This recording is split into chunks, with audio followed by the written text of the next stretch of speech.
Hello friends, कैसे हो आप सब। आज अपन एक बहुत इंपॉर्टेंट टॉपिक के बारे में डिस्कस करेंगे, revision strategy for UPSC 2024 exam. Revision important role play करता है आपके सिलेक्शन होने में या ना होने में। ये एक डिसाइडिंग फैक्टर है कि किसका सिलेक्शन होगा, किसका सिलेक्शन नहीं होगा। जिसके जितने ज़्यादा रिवीजन, वो सिलेक्शन के उतने ही पास जाएगा। ठीक है, जैसे कि मैंने अपने प्रीवियस वीडियो में भी बताया है कि पीवाईक्यू आपको ये बताएगा कि कैसे पढ़ना है सब्जेक्ट को, सिलेबस आपको ये बताएगा क्या पढ़ना है, और रिवीजन आपको सिलेक्शन दिलाएगा। ठीक है, पढ़ने ही पढ़ने से काम नहीं चलेगा, जो पढ़ा हुआ है उसको रिवाइज करने से आपका सिलेक्शन मिलेगा। ठीक है, अब समझिए कि रिवीजन की इम्पोर्टेंस क्या है, वाई रिवीजन इज़ इम्पोर्टेंस। ठीक है, अगर रिवीजन करेंगे तो क्या होगा, रिवीजन नहीं करेंगे तो क्या होगा, दोनों चीज़ समझिए, प्रोस समझिए और कौन समझिए। ठीक है, अगर आप रिवीजन करेंगे तो आप चीज़ों को अच्छी तरीके से रिटेन कर पाएंगे, रिकॉल कर पाएंगे एग्ज़ाम हॉल में। ठीक है, और जब तक आप चीज़ों को रिटेन नहीं कर पाओगे, रिकॉल नहीं कर पाओगे, डेफिनेटली है कि आप गलत ही आंसर मार्क करके आओगे। ठीक है, जितना ज़्यादा रिवीजन करोगे उतना ज़्यादा चीज़ों को रिटेन कर पाओगे और रिकॉल कर पाओगे। रिवीजन नहीं करोगे तो क्या होगा, ना तो रिटेन कर पाओगे चीज़ों को, और ना रिकॉल कर पाओगे, और ना सिलेक्शन ले पाओगे। ठीक है, मैंने आपसे पहले भी बताया, फिर बता रहा हूँ कि रिवीजन ही आपका सिलेक्शन दिलवाएगा। ठीक है, इस चीज़ को ध्यान रखिए। नाउ रिवीजन करना कैसे है ये समझिए, हाउ टू रिवाइज। लास्ट से लास्ट वीडियो में मैंने ये छोड़ के बता दिया था कि रिवीजन किस तरीके से होना चाहिए, लेकिन उसको मैंने एक्सप्लेन नहीं किया था, तो काफ़ी मैसेज थे कि उसको एक्सप्लेन कर दीजिए। तो उस चीज़ को आज मैं पूरा डिटेल में एक्सप्लेन करूँगा। ठीक है, किस तरीके से आपको रिवीजन करना है, क्या रिवीजन का एक्चुअल में सोर्स होता है, ठीक है, क्या टेक्निक्स होती हैं, वो सारा का सारा डिटेल डिस्कशन करेंगे। बहुत इंपॉर्टेंट वीडियो होने वाला है, चीज़ों को ध्यान से सुनिएगा, वीडियो को एंड तक देखिएगा, और जो भी चीज़ मैं बता रहा हूँ उसको अप्लाई करके देखिएगा, तभी सेंस निकलेगा।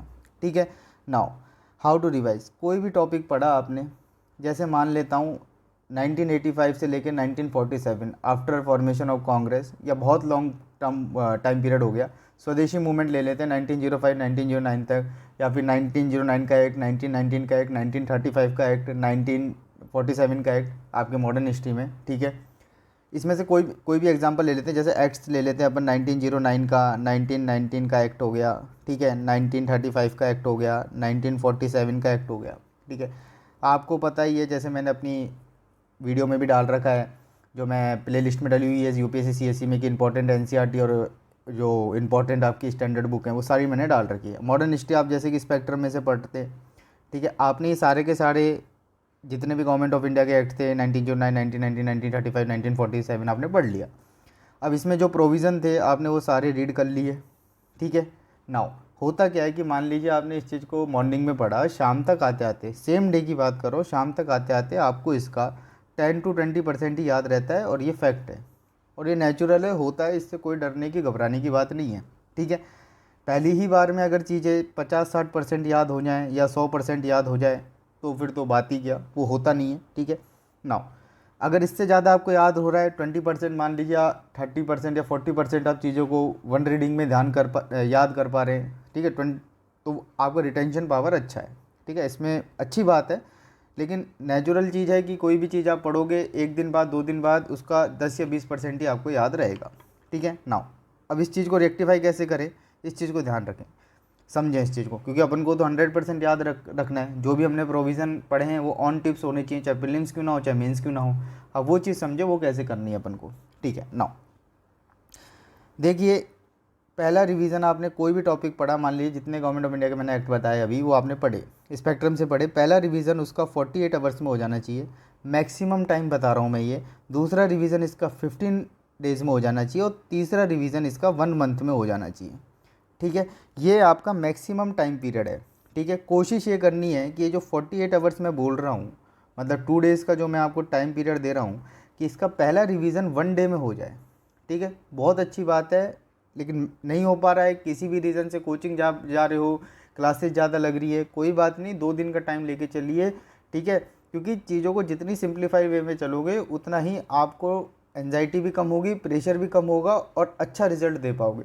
सबसे बड़ा फेलियर का जो रीज़न बनता है प्रीलिम्स में, ये दो ही चीज़ बनता है, प्रेशर एंजाइटी, ठीक है। इसकी वजह से ही 70 से 80% स्टूडेंट फेल हो रहे हैं, क्योंकि वो 2 घंटे में उस चीज़ प्रेशर को हैंडल ही नहीं कर पाते और आती हुई चीज़ भी गलत करी जाते हैं, ठीक है। इसलिए मैंने क्या करा, एक दिन आपको एक्स्ट्रा ही दे के बता रहा हूँ कि आप 2 दिन का 48 आवर्स का टाइम पीरियड लेके चलिए, उसमें उस टॉपिक का रिवीजन हो जाना चाहिए। कोशिश करनी है कि वो एक दिन में ही हो जाए, 24 घंटे के अंदर।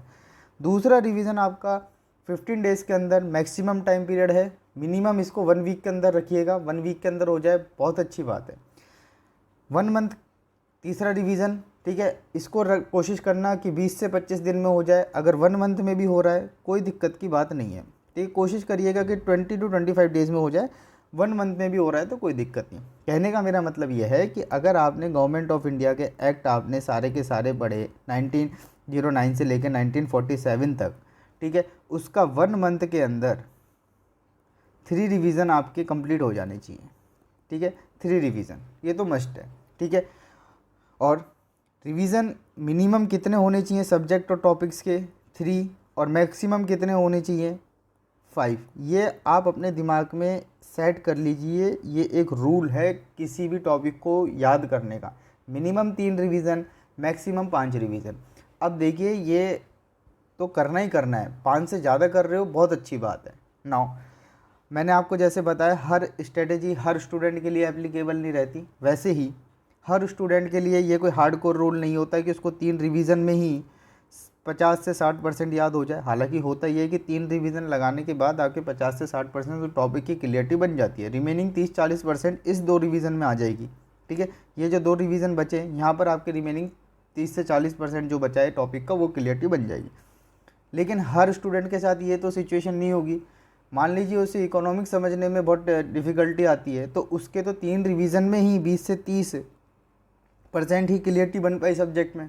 तो उसको क्या करना है, ये 5% का जो मैक्सिमम रिवीजन मैंने आपको बताया उसे कम से कम 6 से 7 रिवीजन उसके करने ही पड़ेंगे, ठीक है। अब कौन सा टॉपिक वीक है, कौन से टॉपिक में मेरे को कंसेप्चुअल क्लियरिटी कम है, तो वो चीज़ भी मैं बताऊँगा। उसको रिवीजन की टेक्निक्स भी मैं डिस्कस करूँगा, तो उसमें आपको चीज़ें पता लग जाएगी, ठीक है।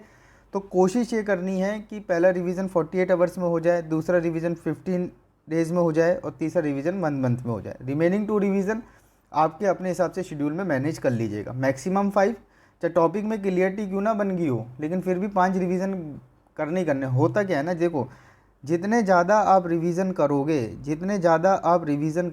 उतना ज़्यादा आपको कंसेप्चुअल क्लियरिटी बनती जाएगी, उतने ज़्यादा आपको फैक्ट्स याद होते जाएंगे, ठीक है। हर रिवीजन में कुछ नया सीखोगे, न्यू गेन करोगे, ठीक है। उससे क्या होगा कि आपकी नॉलेज तो बढ़ेगी और चीज़ें जो पढ़ी हुई हैं वो एक लॉन्ग टर्म मेमोरी में जाएगी, आपके सबकॉन्शियस माइंड में वो फीड होगी, ठीक है। तो जितना ज़्यादा रिवीजन उतना ज़्यादा सिलेक्शन के चांसेस बढ़ते जाएंगे। जैसे कि 3 पिलर, PYQ क्या, कैसे पढ़ना है, सिलेबस क्या पढ़ना है, रिवीजन क्या करवाएगा, सिलेक्शन दिलवाएगा, ठीक है। नाउ मेन सोर्स क्या होना चाहिए आपके रिवीजन का मतलब रिवीजन ही रखिए कभी भी। होता क्या, स्टूडेंट क्या करते हैं कि वो किसी भी टॉपिक को, मान लीजिए वो NCM CDM पढ़ रहे हैं, नॉन कोऑपरेशन मूवमेंट पढ़ रहे हैं, सिविल डिसोबीडिएंस मूवमेंट पढ़ रहे हैं, या स्वदेशी मूवमेंट पढ़ रहे हैं, ठीक है, खिलाफत मूवमेंट पढ़ रहे हैं। वो पहले ही जब पढ़ते हैं फर्स्ट टाइम पे, जो बिगनर्स होते हैं या फर्स्ट टाइम पे पढ़ते हैं, तो उसको वो रिवीजन कहते हैं कि हम रिवीजन कर रहे हैं। और नॉट बिगनर्स ओनली, जो 2-3 अटैम्प्ट होते हैं वो काफ़ी टाइम बाद भी पढ़ते हैं उस टॉपिक को, तो कहते हैं रिवीजन करते हो यार। जो आप नए टॉपिक को पढ़ रहे हो वो आपकी फर्स्ट रीडिंग है, उसको रिवीजन में काउंट मत किया करो कभी भी। ये मैंने देखा है स्टूडेंटों को काफ़ी बार कि पहली बार किसी टॉपिक को पढ़ेंगे, कह रहे हैं कि हमारा रिवीजन चल रहा है। It's not a revision.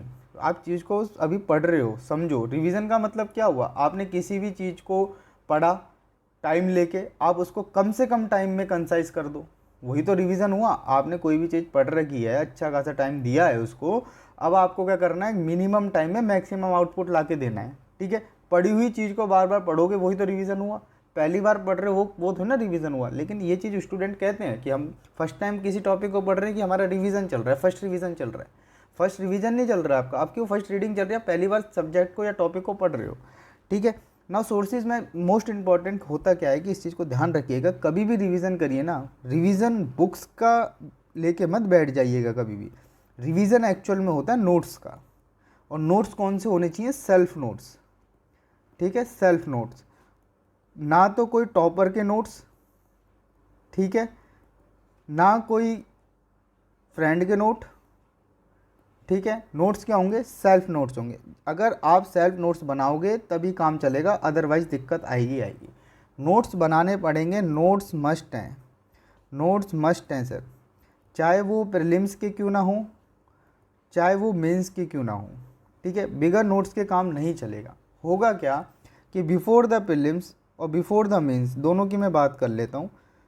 होता क्या है कि आपके इतना वास्ट सिलेबस है यूपीएससी का, सबने देख ही रखा है, और उस सिलेबस के आपके खुद के जो बुक्स हैं, एनसीईआरटीज़ हैं, स्टैंडर्ड बुक्स जो हैं, जब इतना सारा आपको दिखता है ना, आप पहले चीज़ों को डर जाते हैं और वैसे ही आपके एंजाइटी क्रिएट हो जाती है, वैसे प्रेशर बिल्डअप हो जाता है कि इतना सारा पढ़ना पड़ेगा एग्जाम से पहले, इतना सारा रिवाइज करना पड़ेगा, क्योंकि वो चीज़ आपने पहले ही कॉम्प्लेक्स कर ली। आप टॉपिक वाइज पहले ही एक एक पन्ने में या दो दो पन्ने में क्या करते चलो, नोट्स बनाते चलो, तो आपके पास बिफोर द प्रीलिम्स क्या होगा, हर सब्जेक्ट के, हर टॉपिक के एक एक पन्ने में नोट्स होंगे। या ये डिपेंड भी करता है कि टॉपिक कितना बड़ा है। अगर मान लीजिए कोई ज़्यादा बड़ा टॉपिक है तो एक पन्ने दो पन्ने में आ जाएगा, छोटा टॉपिक है तो वन साइड पेज पे आ जाएगा, ठीक है ना। तो कोशिश करिए कि नोट्स बनाइए, और प्रीलिम्स और मेंस के अलग अलग नोट्स बनने, वो देखो नोट्स मेकिंग की भी एक अपन अच्छी सी वीडियो निकालेंगे कि किस तरीके से नोट्स बनाने हैं, प्रीलिम्स के भी और मेंस के भी, जब आपको और क्लियरिटी इसमें बनेगी कि नोट्स एक्चुअल में बनते कैसे, ठीक है ना। सिलेक्शन दिलाने में नोट्स का भी एक बड़ा इम्पोर्टेंट रोल है सर, ठीक है। और मेंस में तो खासकर 3 महीने मिलते हैं, 3 महीने में चीज़ें पढ़ी नहीं जाती, चीज़ें रिवाइज करी जाती हैं और टेस्ट दिए जाते हैं, ठीक है। 3 महीने में आपको नया टॉपिक बेस से उठा के, नया उठा के कुछ एक इफ़ेक्टिव रिजल्ट नहीं ला पाओगे। जो चीज़ें पढ़ रखी हैं, जो नोट्स बना रखे हैं, उन्हीं पे ही काम करना पड़ेगा, उन्हीं के बेसिस पे आपका सिलेक्शन होगा, ठीक है। अगर नोट्स नहीं बनाओगे स्टार्टिंग फेज से ही, तो at the end of the day क्या होगा कि जब बिफोर द प्रीलिम्स या 2 महीने पहले या मेंस में जब 3 महीने का टाइम मिलता है, तो आपकी बात बनी नहीं पाएगी, टेंशन प्रेशर क्रिएट होगा ही होगा, एंजाइटी क्रिएट होगी, और आप प्रेशर में आके आती हुई चीज़ भी गलत कर जाओगे, ठीक है। तो नोट्स बनाते चलने हैं, अपने स्टार्टिंग डे से ही नोट्स बनाते चलने हैं, लेकिन कब बनाते चलने ये भी पहले भी मैं डिस्कस कर चुका हूँ, ठीक है, स्ट्रेटेजी वाले वीडियो में। नोट्स आपको कभी भी फर्स्ट रीडिंग में नहीं बनाने होते, आपको सेकंड रीडिंग से नोट्स बनाना चालू कर देने चाहिए, ठीक है, या फिर थर्ड रीडिंग से। कोशिश करिए कि अब ये डिपेंड करता है कि आपको सब्जेक्ट कैसे समझ आ रहा है। मान लीजिए आपको सब्जेक्ट में इंटरेस्ट है और सब्जेक्ट समझ अच्छी तरीके से आ रहा है, तो सेकंड रीडिंग से नोट्स बनाना चालू करिए। लेकिन सब्जेक्ट समझ आ ही नहीं रहा है तो उसको थर्ड रीडिंग से चालू करिएगा, ठीक है। हर बार मैं इस चीज़ पे कहता हूँ कि हर स्ट्रेटेजी जो भी बताता है, चाहे मैं क्यों ना बता रहा हूँ, चाहे कोई और क्यों ना बता रहा हो, हर स्ट्रेटेजी हर स्टूडेंट के ऊपर अप्लाई नहीं होती है, लेकिन जो बेस होता है, जो मैं आपको यहाँ पे बेस प्रोवाइड करवा रहा हूँ, वो हर स्टूडेंट के लिए अप्लाई होगा। रिवीजन का जो बेस है, नोट्स से करना है, कब करना है, क्या टेक्निक्स हैं, वो सब के लिए अप्लाई हैं, ठीक है। नाउ सोच समझ आया, नोट्स बनाने, अपने नोट्स से रिवीजन करना है, बुक्स उठा के रिवीजन करने मत बैठना, ठीक है। और कोशिश करिएगा कि करते हैं क्या स्टूडेंट कि वो अंडरलाइन कर लेते हैं और वो उस चीज़ को समझ लेते हैं कि हम इसको बाद में रिवाइज़ कर लेंगे, ठीक है, जब हम बुक पढ़ेंगे तो हम इस चीज़ को पढ़ लेंगे। सर होता क्या है कि उससे बात नहीं बनेगी, क्योंकि आपको पूरी बुक ही पलटनी पड़ेगी पढ़ने के लिए, क्योंकि आप लिखो, आप नोट्स बनाओ। एक तो रिवीजन से जो स्टूडेंट पीछे भगते हैं, रिवीजन नहीं करना, नई चीज़ पढ़ना है। स्टूडेंट क्या करेंगे, नया कितना ही पढ़ा लो, मॉडर्न हिस्ट्री की मैंने स्पेक्ट्रम बता दी, या पूनम दलाल बता दी, कोई और बता दी, ठीक है, पूनम दहिया बता दी, बुक्स नहीं पढ़ लेंगे लेकिन रिवीजन नहीं करेंगे। आप पहले ये देखो कि आपने स्पेक्ट्रम पढ़ी, आपने पूरी स्पेक्ट्रम पढ़ ली सपोज, ठीक है, आप अपने आप से खुद से पूछो कि मुझे स्पेक्ट्रम क्या में से क्या 50% भी याद है, क्या 60% भी याद है, ठीक है। और 50-60% याद होने से काम तो नहीं चलेगा ना, कम से कम 80-90% तो दिमाग में होना चाहिए उसका। पहले ये देखिए कि जो आपने पढ़ा है वो कितना याद है, उसके बाद फिर नया पढ़िए कुछ, ठीक है। और जब ये 1 साल की जो साइकिल बनती है यूपीएससी के पेपर की, इसमें जो आपने पढ़ा है उसको ही एक इफेक्टिव रिवीजन करोगे ना, आप में उसी का में ही सिलेक्शन हो जाएगा। क्योंकि मिनिमम रिसोर्स मैक्सिमम रिवीजन, ये चीज़ हमेशा याद रखिए, मिनिमम रिसोर्स रखने हैं अपने, ठीक है, और मैक्सिमम रिवीजन करना है, ठीक है, मैक्सिमम रिवीजन करना है, ठीक है। कुछ प्रिंसिपल होते हैं किसी भी एग्ज़ाम को निकालने के लिए, उनको अपने जहाँ भी पढ़ते हैं चाहे दीवार पे चिपका लीजिए, जैसे मैंने 3 पिलर्स आपको बताए जैसे कि मैं आपको अभी ये प्रिंसिपल बता रहा हूँ कि मिनिमम रिसोर्स मैक्सिमम रिवीजन, ये चीज़ ध्यान रखिए, ठीक है। मैंने आपसे 2024 की स्ट्रेटेजी में भी बताया था कि पढ़ने से ही काम नहीं चलेगा, हार्ड वर्क से ही काम नहीं चलेगा, hard work plus smart work होना चाहिए। एक राइट डायरेक्शन, एक राइट अप्रोच के साथ आपको पढ़ना पड़ेगा, अपनी स्टडी को प्रोसीड करना पड़ेगा। अदरवाइज़ क्या होगा, आप चीज़ों को कॉम्प्लेक्स करते जाओगे और एक टाइम के बाद आप गिव अप कर जाओगे, ठीक है। नाउ अब एक चीज़ समझिए, रिवीजन की टेक्निक्स, ठीक है। रिवीजन टेक्निक की मैं बात कर लेता हूँ, ठीक है। देखो, दो सबसे बढ़िया टेक्निक है रिवीजन की, ठीक है, और भी हैं लेकिन सबसे एप्लीकेबल जो है मैंने भी देखा है, अच्छी खासी रिजल्ट देखने को मिलता है। आप अपने फ्रेंड को, ठीक है, या अपने रूम पार्टनर को, किसी को भी टॉपिक समझाइए, टॉपिक पे डिस्कशन करिए आप लोग, ठीक है। मान लीजिए 1857 का आपने टॉपिक ले लिया, 1857 रिपोर्ट ले लिया, अब इस पर डिस्कस करिए, ठीक है, ठीक है। लेकिन एक डिस्कशन के में, ठीक है, ये नहीं कि बात कहाँ चल रही थी 1857 पे फिर आप उसको कहाँ ले गए, 1857 पे ही डिस्कशन करना है, मतलब उसी पे करना है। डिस्कशन करोगे तो होगा क्या कि मान लीजिए आपको कोई चीज़ आ रही है, उसको कोई चीज़ नहीं आ रही है, ठीक है। उस टाइम पीरियड पे क्या होगा कि जब आपको कोई चीज़ नहीं आ रही है, आपने 1857 का रिवोल्ट पढ़ा और आप जब उससे डिस्कस कर रहे हो, आपको वो चीज़ नहीं आ रही है, तो आपके अंदर एक एक्साइटमेंट होगा कि भाई मैंने इतना टाइम उस टॉपिक पे दिया और मेरे को उस टॉपिक में से मैं ये भूल रहा हूँ, तो क्यों भूल रहा हूँ और क्या भूल रहा हूँ, ये आप तुरंत जाके देखोगे, ठीक है ना। आपके अंदर भी एक वो चीज़ एक्साइटमेंट आएगा, भाई मैंने इतना इस टॉपिक को 2 दिन मैंने पढ़ा, मॉडर्न हिस्ट्री के टॉपिक को 2 दिन मैंने पढ़ा और मैं इसमें से ये पार्ट में भूल रहा हूँ, तो क्यों भूल रहा हूँ, क्या भूल रहा हूँ, फिर आप तुरंत देखोगे। और एक चीज़ हमेशा ध्यान रखिएगा, अपने माइंड में सेट कर लीजिएगा, अगर भूल के रिवीजन करोगे, चीज़ों को भूल के याद करोगे ना, वो लॉन्ग टर्म मेमोरी में जाती है। गलती करके सीखोगे तो सीखते जाओगे, अगर गलती ही नहीं करोगे तो कुछ नहीं सीख पाओगे। भूल दोगे, फिर रिवाइज करोगे, भूलोगे, रिवाइज करोगे, लॉन्ग टर्म मेमोरी में जाएगा ही जाएगा, ठीक है। एक चीज़ और स्टूडेंट जो मिस्टेक करते हैं, वो क्या करते हैं, मान लीजिए इकोनॉमी उठाई, अब इकोनॉमी में काफ़ी कंसेप्चुअल चीज़ें होती हैं कि उनको समझ आ जाती है एक बार में, ठीक है। अब ये चीज़ आपको आइडेंटिफाई करनी है कि भाई मुझे कौन सी चीज़ समझ आ जा रही है, कौन सी नहीं आ रही है। अब जो आ गई ना, उसको बार बार रिपीट नहीं करना, क्यों उसमें टाइम वेस्ट कर रहे हो, ठीक है। आपने क्या करना है, जो आपको समझ नहीं आई, जहाँ आपकी गलतियाँ हो रही हैं, वहाँ आपको रिवीजन करना है। वो कैसे पता चलेगा, वो भी मैं डिस्कस करूँगा, रुको अभी, ठीक है। नाउ इस डिस्कशन से क्या होगा, आपको चीज़ें जो आप भूल रहे हो वो आपके लॉन्ग टर्म मेमोरी में बैठती जाएगी, ठीक है। और धीरे धीरे एक टॉपिक पूरा आपको क्लियर हो जाएगा, पूरे फैक्ट, पूरे कंसेप्ट सब याद हो जाएंगे। दूसरा टेक्निक जो होती है वो होता है मॉक, ठीक है। जैसे कि मैंने अभी बताया था कि कौन से पार्ट में से कौन सा रिवीजन करना है, जो आपको समझ आ रहा है वो नहीं करना, वो मॉक से पता चलेगा। मॉक टेस्ट में क्या होता है, जैसे मान लीजिए आपने मॉक दिया, history, polity, economy, geography, science and tech, environment, ये आपका प्रीलिम्स का सिलेबस है, ठीक है। हिस्ट्री, पॉलिटी, इकोनॉमी 3 सब्जेक्ट ले लेता हूँ। हिस्ट्री के 20 क्वेश्चन करे, 18 से ही मार रहे हो, पॉलिटी के 20 क्वेश्चन करे, 17 से ही मार रहे हो, इकोनॉमी के 20 क्वेश्चन करे, 6 से ही मार रहे हो।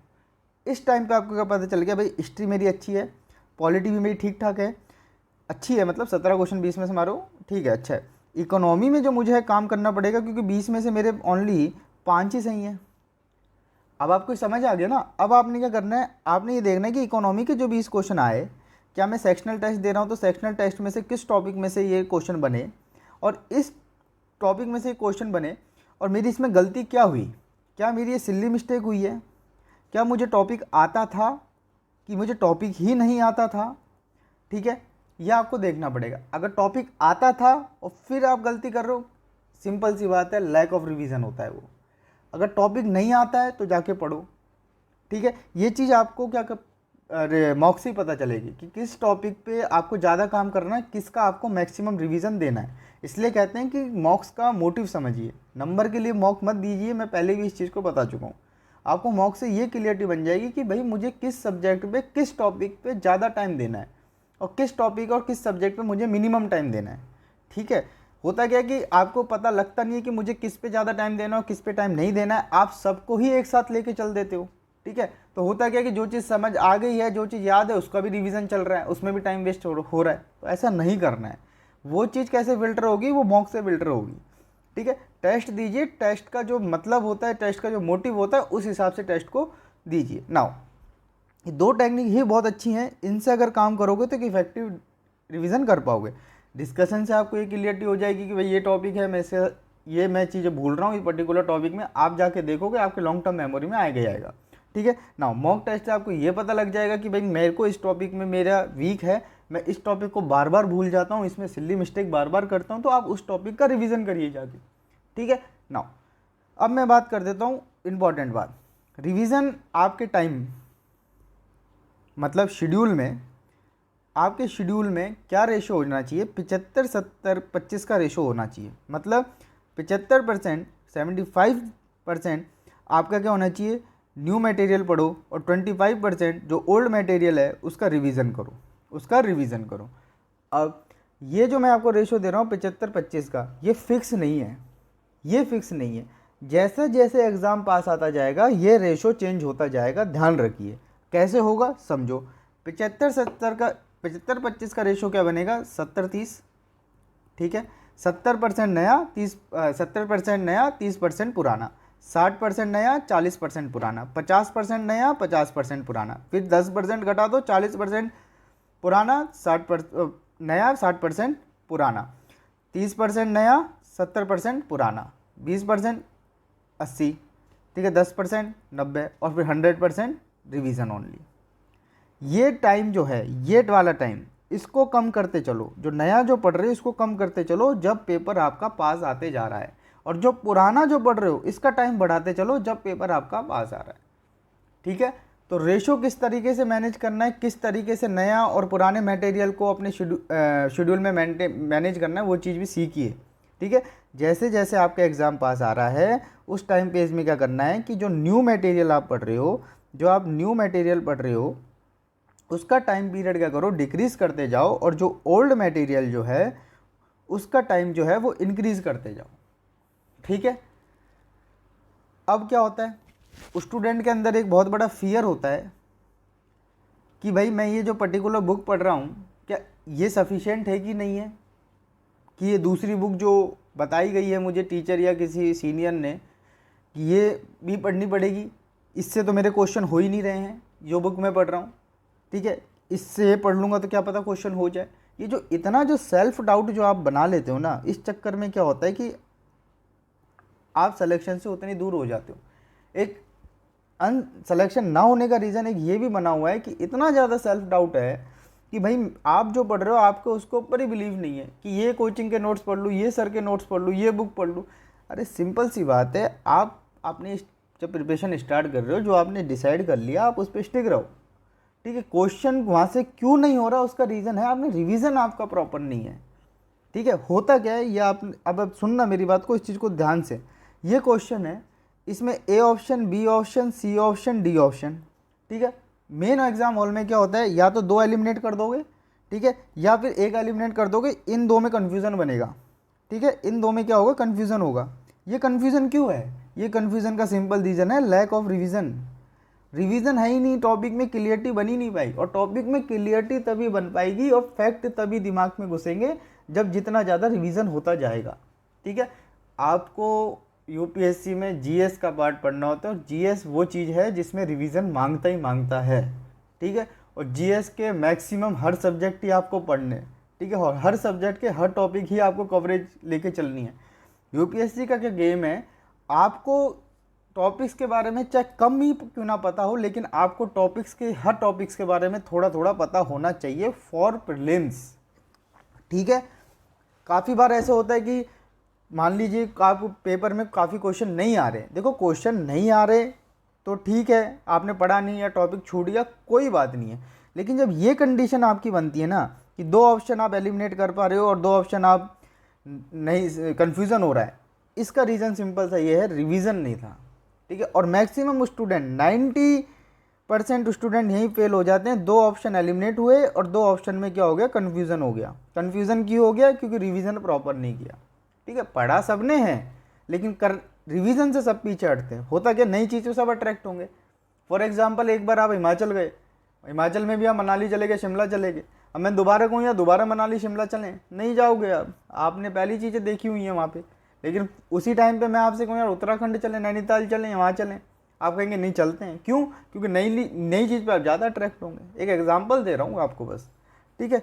तो बुक्स के पीछे मत भागिए, पहले ये तो देखिए यार जितना पढ़ा है उतना मुझे याद है कि नहीं है, उसमें से मुझे 60-70% भी दिमाग में है कि नहीं है, ठीक है? क्योंकि बुक सेलेक्शन नहीं दुलाएंगी, रिवीजन सेलेक्शन दुलाएगा, रिवीजन सेलेक्शन दुलाएगा। और रिवीजन किसका? सेल्फ नोट्स का, सेल्फ नोट्स का।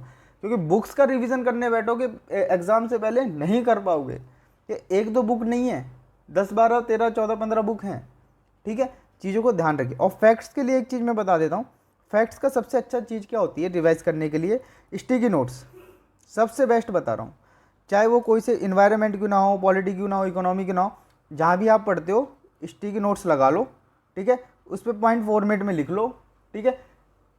बैठोगे उठोगे इधर उधर होगे, सामने से अपने टेबल चेयर से स्टडी रूम से वो सामने दिखेंगे। मैं भी ऐसे करता था, बहुत इफेक्टिव रिजल्ट देखने को मिलता है इसका, ठीक है? स्टिकी नोट चिपका लीजिए, जो भी फैक्ट्स हैं आपको प्रीलिम से पहले पहले आते आते अपना आप याद हो जाएंगे कि नेशनल पार्क क्यों ना हो, वाइल्ड लाइफ सेंचुरी क्यों ना हो, इन सब के चिपका लो। लेकिन अब क्या सभी पूरी दीवार ही भर लें क्या इससे?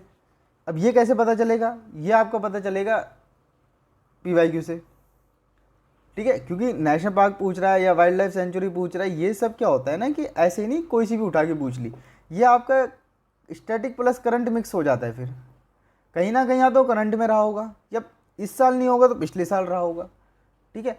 कहीं ना कहीं वो करंट से लिंक होगा ही होगा, ठीक है? इस चीज़ का ध्यान रखिए।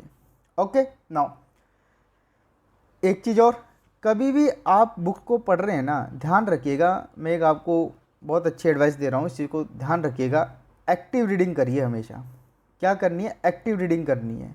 कभी भी पैसिव रीडिंग मत करिए, पैसिव रीडिंग मत करिए, ठीक है? अब एक्टिव रीडिंग पैसिव रीडिंग क्या होती है भाई? एक्टिव रीडिंग जब आप कर रहे हैं, ठीक है, आपके हाथ में एक पेन और पेपर होना ही चाहिए, ठीक है? जो भी पढ़ रहे हो लिखते चलो, लिखते का मतलब रफ में चलो, रफ में लिखते चलो।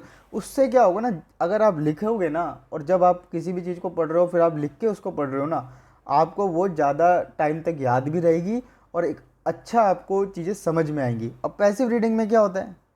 पैसिव रीडिंग में ये होता है कि बुक सामने खुली हुई है, ठीक है, रीडिंग चल रही है line to line, line to line, ना तो पता नहीं दिमाग आधा कहाँ है आधा कहाँ है, ठीक है? इफेक्टिव प्रॉपर उसका ना तो टॉपिक समझ आएगा ना कुछ। हमेशा एक्टिव रीडिंग करिए, ठीक है? पेन पेपर लेके बैठिए, चीज़ें लॉन्ग टर्म मेमोरी में जाएंगी और कंसेप्चुअल क्लियरिटी भी बढ़ती जाएगी, ठीक है? हमेशा read less and revise more, please इस चीज़ को ध्यान रखिए। अगर UPSC से निकालना है, रीड लेस मतलब का है न्यू कंटेंट, ठीक है? 75% पढ़िए न्यू कंटेंट दिन का, और रिवाइज मोर 25%। ये रेशो इनिशियल रेशो है। नया कंटेंट का रेशो कम होता जाएगा, एग्ज़ाम पास आता जाएगा, पुराना कंटेंट का रेशो ज़्यादा होता जाएगा, एग्ज़ाम पास आते जाएगा, ठीक है? प्लीज़ इस चीज़ को ध्यान रखिएगा। जितनी भी चीज़ें मैंने आपको यहाँ पे बताई हैं, रिवीजन क्यों करना चाहिए, कैसे करना चाहिए, क्या सोर्स हैं, क्या टेक्निक्स हैं, सारी चीज़ मैंने आपको क्लियर कर दी है, ठीक है? अगर इस वे में अपने रिवीजन को करेंगे, अगर इस वे में अपने स्टडी में इस चीज़ को अप्लाई करेंगे तो डेफिनेटली एक इफेक्टिव रिजल्ट देखने को मिलेगा ही मिलेगा। और फिर मैं आपसे कह रहा हूँ कि 3 weapon to qualify the UPSC exam, PYQ, syllabus and revision, ठीक है? यही पेपर निकलवाएंगे, ध्यान रख लीजिएगा इस चीज़ को। और उसमें से भी सबसे ज़्यादा होता है आपका सिलेक्शन दिलवाने का रिवीजन, रिवीजन प्लीज़, क्योंकि मेंस में भी आंसर तभी लिख पाओगे जब चीज़ों को रिकॉल कर पाओगे, रिटेन कर पाओगे, और वो तभी कर पाओगे जब रिवीजन लगाए होंगे। कम से कम 5-6 रिवीजन आपके ने उस टॉपिक के करे हैं, ठीक है?